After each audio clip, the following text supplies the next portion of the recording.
MP की शिवराज सरकार ने जांच एजेंसियों के हाथ बांधने के बाद एक और बड़ा फैसला किया है। ईओडब्ल्यू और लोकायुक्त में अब आईपीएस ही एसपी बनेंगे।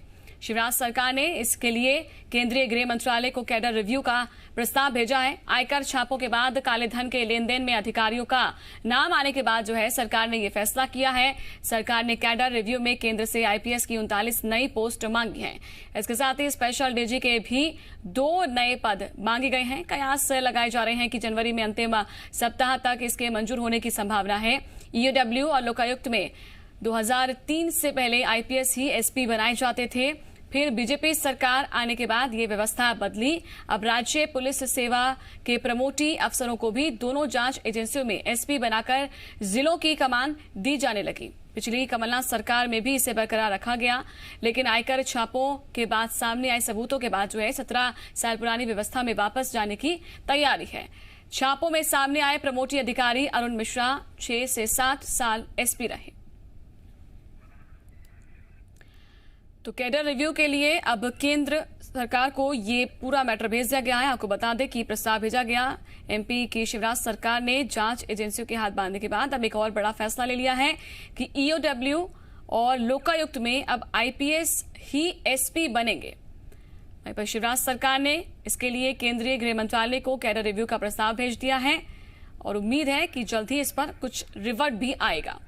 ज्यादा जानकारी के साथ संदीप भमरकर जुड़ चुके हैं, जी मीडिया संवाददाता। संदीप, क्या कुछ जानकारी है, क्योंकि ये बड़ा फैसला है, क्योंकि अब केंद्र मंत्रालय को, केंद्रीय गृह मंत्रालय को अगर प्रस्ताव भेज दिया गया है कैडर रिव्यू के लिए, तो साफ तौर पर जो पहली व्यवस्था थी फिर से वापस लाने की कोशिश तो है, लेकिन ईओडब्ल्यू लोकायुक्त में आईपीएस अब एसपी बनेंगे, ये एक फैसला है।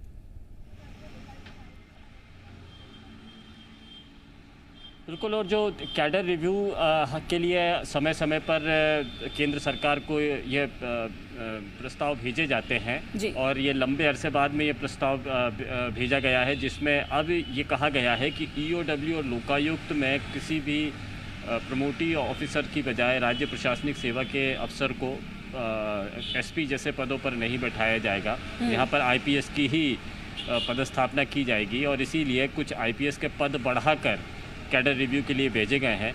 जो मौजूदा मध्य प्रदेश में आईपीएस के पद हैं उनमें बढ़ोतरी की गई है और कुछ नए पद सृजित करके प्रस्ताव भेजे गए हैं।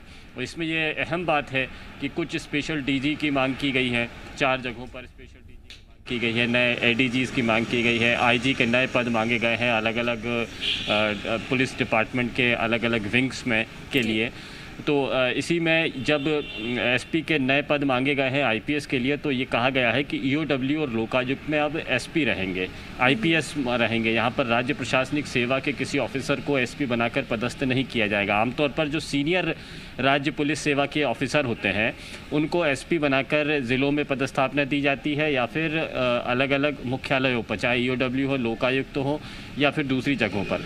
तो यहाँ जांच एजेंसीज जो है इसमें बड़े अधिकारियों यानी आईपीएस की पदस्थापना के मायने यही है कि अगर सीनियर एसपीएस के अधिकारी यानी राज्य पुलिस सेवा के अधिकारी अगर बैठते हैं तो गड़बड़ियाँ होती हैं। पिछले दिनों जो कमलनाथ सरकार के दौरान जो आयकर छापे मारे गए थे, आयकर छापों के बाद में हवाला के लेन देन, काले धन के लेन देन की आशंका में कुछ आईपीएस और राज्य प्रशासनिक सेवा के ऑफिसर्स फंसे हुए मिले हैं।